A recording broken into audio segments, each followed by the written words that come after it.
Minhas senhoras e meus senhores, estamos preparados. Ladies and gentlemen, we will start with our next session. It would be fair to say that when we talk about Portuguese football, we talk about talent.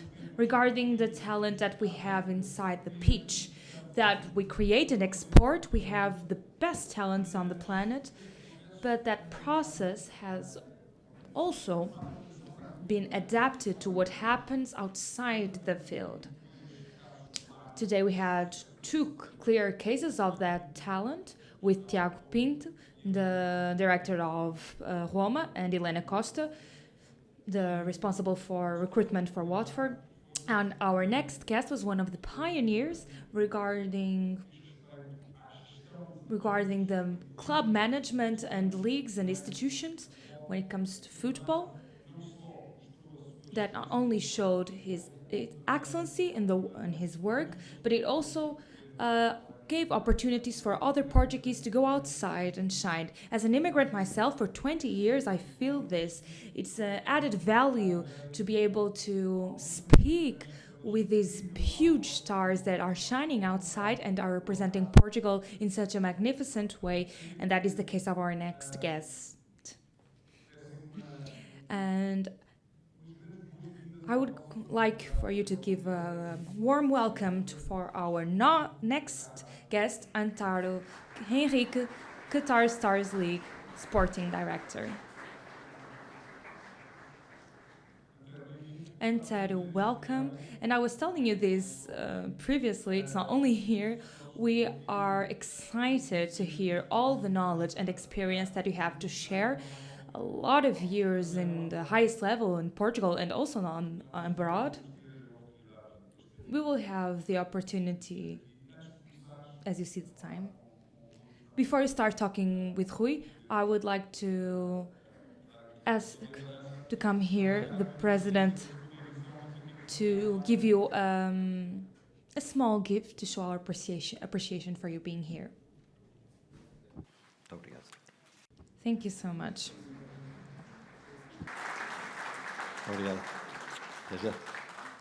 Obrigado, Presidente. Thank you so much, Mr. President. Antero, now you can sit, relax. And now we have Rui Orlando to have a conversation that we'll pay close attention to.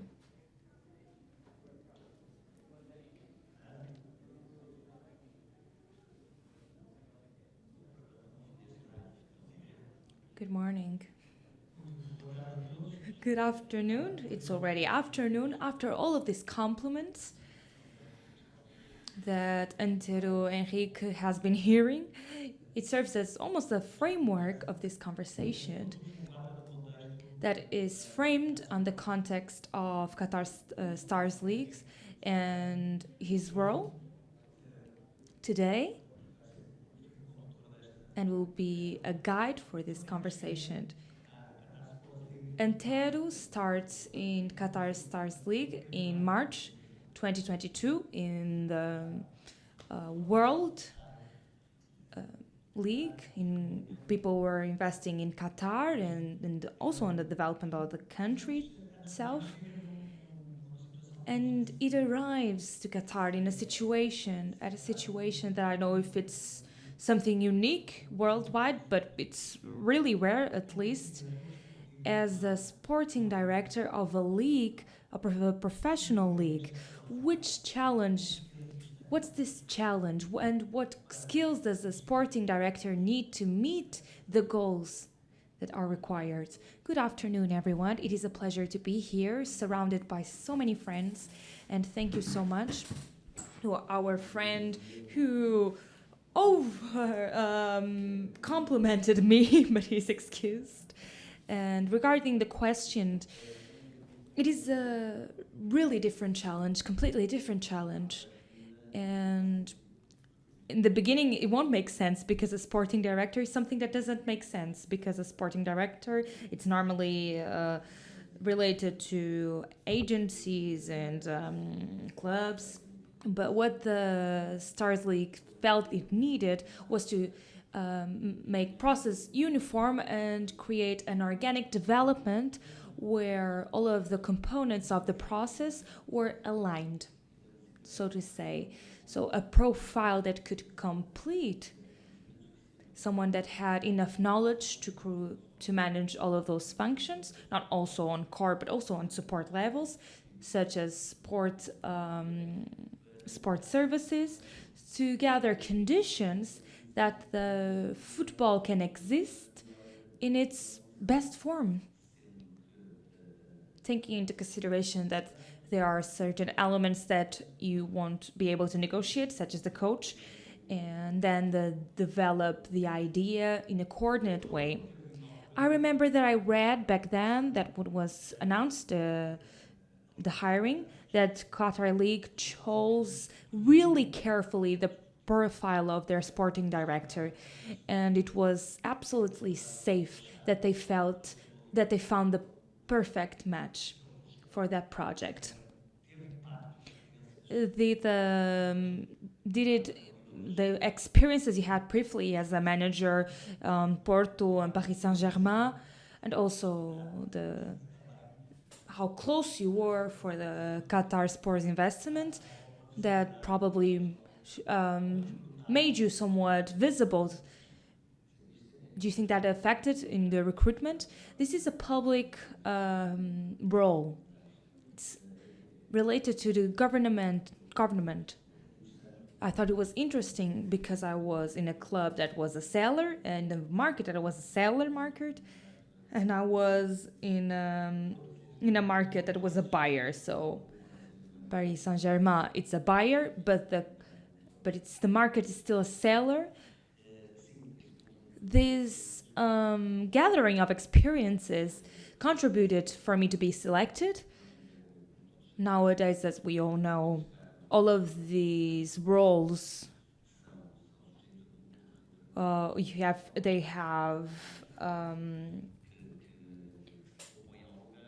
are a lot of people who propose themselves to the place. These are tenders, but what contributes is the experience, not only the experience, but the experiences. But sometimes people don't have that much experience, but they have lived a lot of experiences, and that contributes, because the challenge is challenging a professional league that has a first and a second league, as a first division and a second division. And Qatar is not a country that has a lot of presence when it comes population-wise. There is a need to transform this second division as a support for the first one division when it comes to the recruitment. So it makes sense that we are managing. Which concrete fields are you managing, and which fields are you working this development field? Of course, you are responsible for recruitments, management of the teams, and there are other fields of intervention too. The biggest challenge was to create this league more competitive. And then we together with the correct people, we wanted to to increase this competitiveness. As you know, Qatar, it's a country that invests a lot in sports.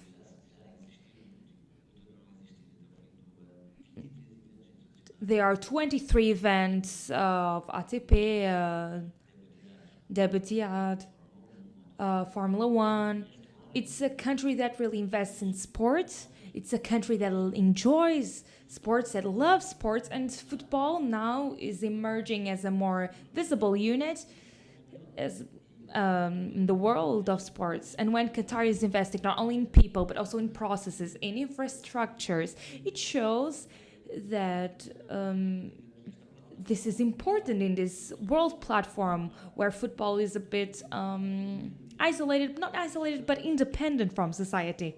So Saudi Arabia, United States, and football has to live in parallel with the other existing realities of the world. And we need to be independent and maintain this independence, and we should not mix football with whatever it is. And we have that duty towards the people, not only for coach, staff, players, but also to the fans. And Qatar wants to be in this international platform, not as an arriving point, but also as a going point. And so a normal league, this is a league that going against what it seems. It's not a league that invests strongly. If we compare it, for example, in Portugal, Qatar, there is not a big difference when it comes to that. So it's a league that is responsible league, and it's a league that really controls their budgets, defines their procedures,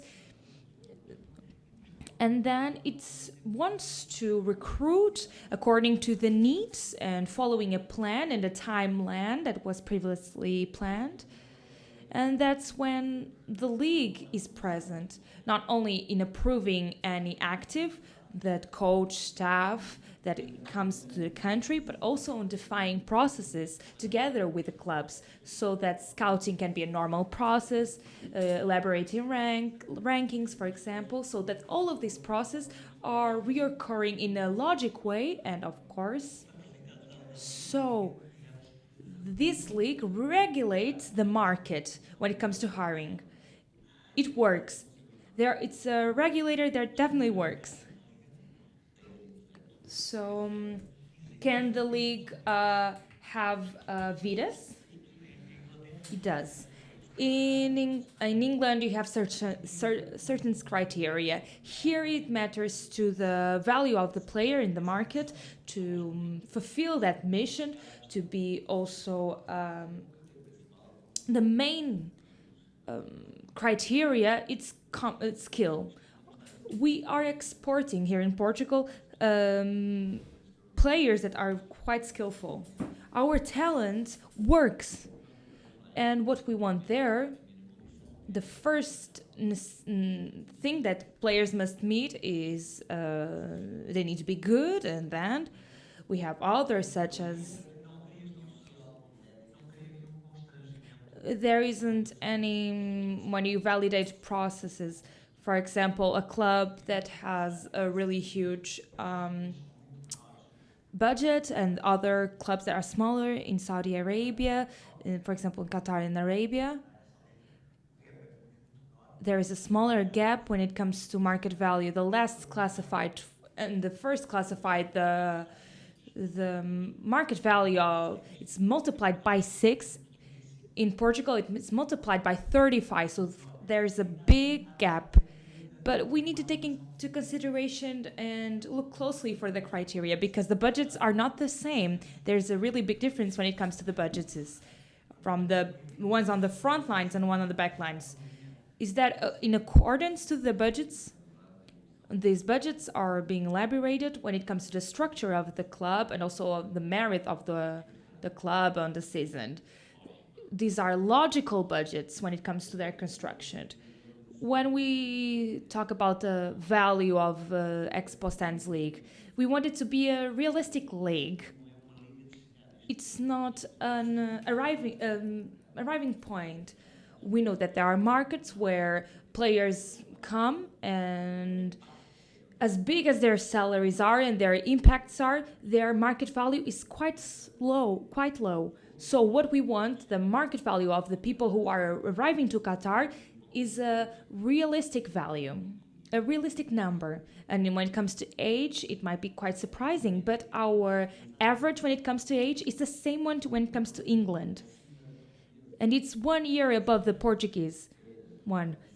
Portuguese 25 years and a half in Premier League, and it's around 26 years. So when it comes to age, the average is one that I consider quite healthy. And what contributes to this media, to this average? Of the 7 of foreigners that we have, 2 of those are under 21, and 3 of those are over 25.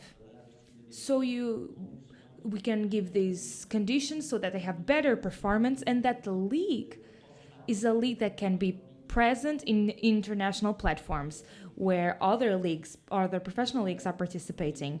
And we want that the local market, because it's not a very, very big market, because there's not a lot of local talent in the country. We want those players that are arriving, mainly when it comes to under 21. We don't want them to have a cultural shock. We want them to be ready to live in that country.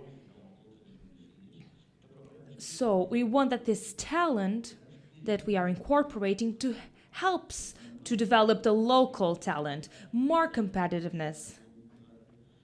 It generates better conditions, and so that is our main idea, our main goal. And we are also very connected with the national teams, the president, the league, the teams, the clubs. They are really connected, especially when it comes to sport services. The biggest, we have Aspetar in health services, and then we have sports science that Aspire. These are the big suppliers in national football. So this works with all of these elements in a really participative way when it comes to processes that we talk about football in the worldwide. We've been hearing this in the media when it comes to the Qatar World Football. It's quite close. We want mediation to be quite international during this time. And we absorbed an idea of a country that has a project to come closer to. They're really investing when it comes to science field. And the impression that we are under is that they want to align football with this logical thinking and the logical development and patterns when it comes to quality. This happens when the country has an international event. Of course, the world was talking about Qatar, and then we had the elephant in the room, the neighbor from Qatar, the one that is its only frontier, the Saudi Arabia. This strong investment that Saudi Arabia is doing, they have been doing it in a tremendous way. That made you reanalyze the pathway? These are two different things. I don't know the strategies of Saudi Arabia. We know that there were big investments in 4 or 5 teams. So our goal is to have a balanced league, which I think is not a big problem or something that Saudi Arabia takes into consideration. So our way of thinking is completely different. We are different from champions. These are different projects, and our project is a pathway.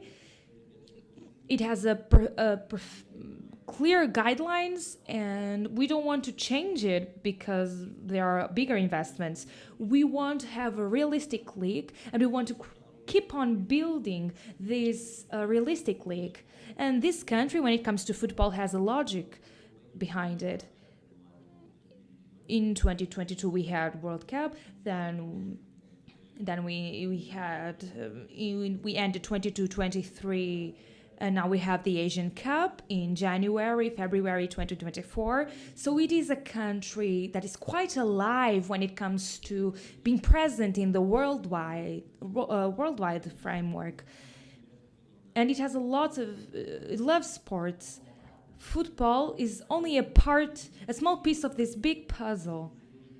And it is a stage that people like to be on. They enjoy watching football. Fans enjoy this. It's one of the safest countries in the world, as we know. During the championship of the world, there was no robberies, not one. And it is...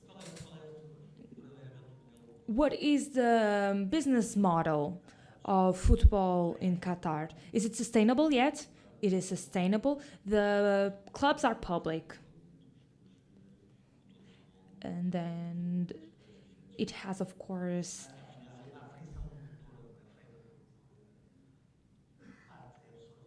part of this is absorbed by improving the image of the country, or do you think there is some material return when it comes to the investment? Qatar is not exporting actives, so it is a country that's incorporating actives in the professional football. That's where we are at.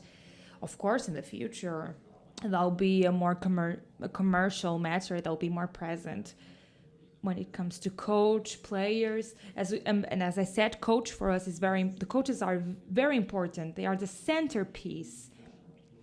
When it comes to the coaches, it is incredibly interesting because Qatar League has 12 clubs. I'm talking about the main one.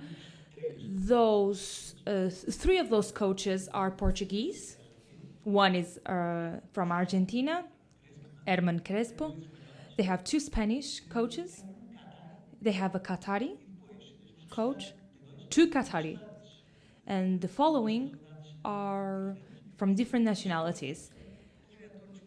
The sporting director of Qatar's league,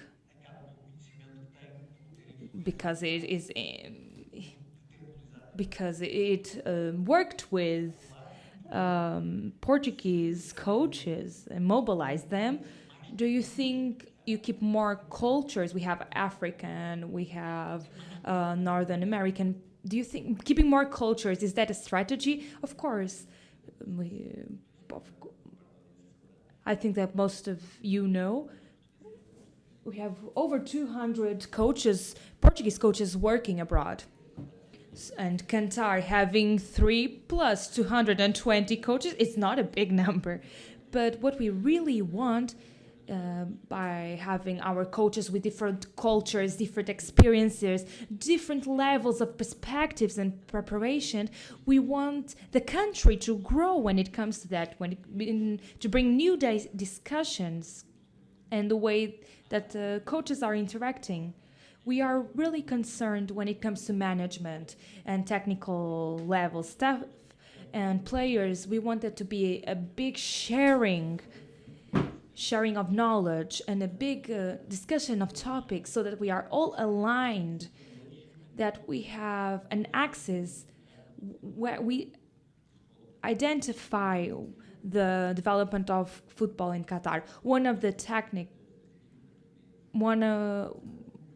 We want a Qatari coach indicated by the national technical director, because we want to give a more professional development, but also to share culture and to share his knowledge of his local knowledge, and so that there is a normal integration and development of the teams that are foreign teams.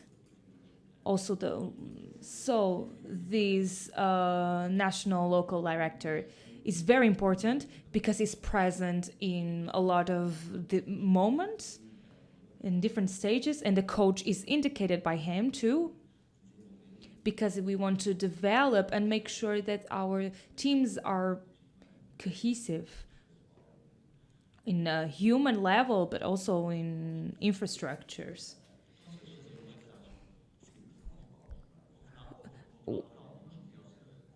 There were some things that were going to be restructured. They wanted to. There are some clubs that are disappearing or being, for example, in Club Martins, they are using a new stadium with a bigger capacity.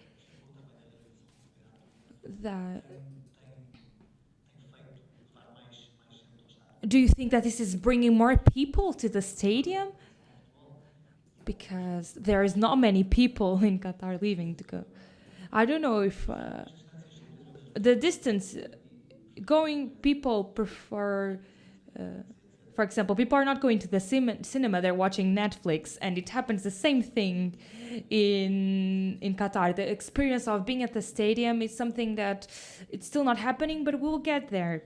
The number of our viewers in person are growing, and we want them to grow even more. And Qatar is a country where you have a lot of different things to do, and the people are. There's a big passion when it comes to football, but there isn't a culture, a stadium culture that exists, for example, in Europe. And do you think that would be possible with such a small population? Not getting into the logical of hiring stars, for example, such as Saudi Arabia and the United States did, and of course the European countries, and some business models that are based on that, becoming, for example, loving the player and loving the club. The other way of going is having a quality of the show and offering a different experience. That would be the third pathway that we have in Qatar. We want to participate in those three pathways that you said. We want to have stars, but you don't want to pay 100 millions for that. Football doesn't have 3 stars, they have thousands of stars. We want to have stars that are gathering the mark and the quality. So this is what changed. Yes, good players, but that are also sustainable. We want to create. We want to have as you said. Are there positive indicators when it comes to the quality of the game? Yes, clearly. When it comes to intensity of the game, number of points and scores, in all of these parameters, the results have been growing. It's a pacific environment to develop. Football is peaceful, but it's not peaceful. We know that. It's not a circus, but of course, there's something that our passion, are there arguments. I enjoy the circus, and I also enjoy football. But in football, we sometimes have some behaviors that we are sometimes not very proud of. But that's part of it. We need to know how to restrict those behaviors, limit those behaviors, but the passion is something that's quite relative. And there are those who have better or worse behaviors. Me personally, I have some bad behaviors. We are now almost done, and now that we are having this conversation, and in the framework of this summit, Antero, you having all of this experience when it comes to Portuguese football and also international football, and also when it comes to the management of a professional league, which experiences have you gathered throughout the years, especially when this experience that you've gathered on Qatar's league, that you can share with us, that they can be useful so that the Portuguese reality can drink from these experiences and examples? I would definitely highlight the union between the institutions, the different players, the different stakeholders of the football game. Especially when it comes to national teams and professional football, I think that we in Portugal should be as together as we can, as united as we can, aligned with a vision, a common vision, and I think that we need to be aligned. Do you have any ideas to get there? Any tools? The dialogue is the best tool to come to certain conclusions with different experiences, different perspectives. And I think that Portuguese football has a lot of potential. It has a lot of talent, and we have to have a strategic vision of a pathway where everyone is together and aligned so it can go farther. We compare our leagues. When it comes to Portuguese league, it's very high, but we are very ambitious. We're always looking up, and we want to be top 5, top 4, and it's fair. We want to be there, and we demand our league to be critical, and we are analyzing different realities because our talent brings us this ambition, and the talent that we have when it comes to coaches and also in players makes us quite ambitious, because most of the Portuguese players are They are they are not living from sponsoring. They are balancing their incomes from the commercial point when it comes to the coach and the player. So it's a league that sells, that has its budgets and produces talent, and it has every day more conditions to develop and promote this talent, and it has been doing it incredibly so. And it makes that this league on the day-to-day is growing and growing. And now we are talking about certain topics that are very important about centralization when it comes to television and, of course, other commercial rights. We want to create a number of criteria